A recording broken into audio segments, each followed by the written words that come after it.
Hey, what's up, guys? I'm here with another video. I'm gonna try to do my daily videos so I can show you how it looks like.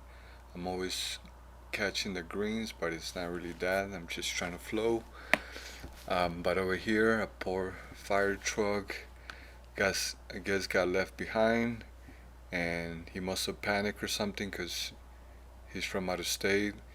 Um, and right at that stop sign, where it's actually for us, also for the fire trucks, he ended up stopping right there on the way of people, and I kind of felt bad.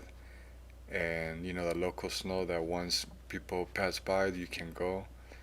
Um, and yeah, obviously over here you can see I caught up to his buddies. So I'm not gonna say that he's a bad driver, because yeah, it happens and it happens to a lot of people. But yeah, when that happens to you, just yeah, you would have been better off just proceeding slowly than just kind of being there on the way, making it worse.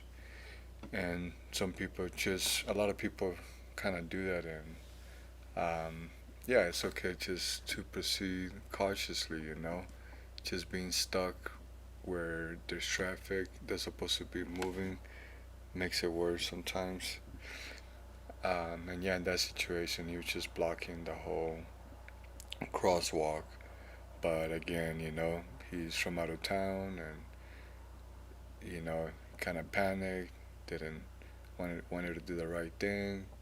So um, yeah, it can happen to anybody. But yeah, that's my video for the day, and yeah, I'm gonna get my rear camera soon, so put it all in better perspective and give you some good tips and share my knowledge with you guys. All right, peace out.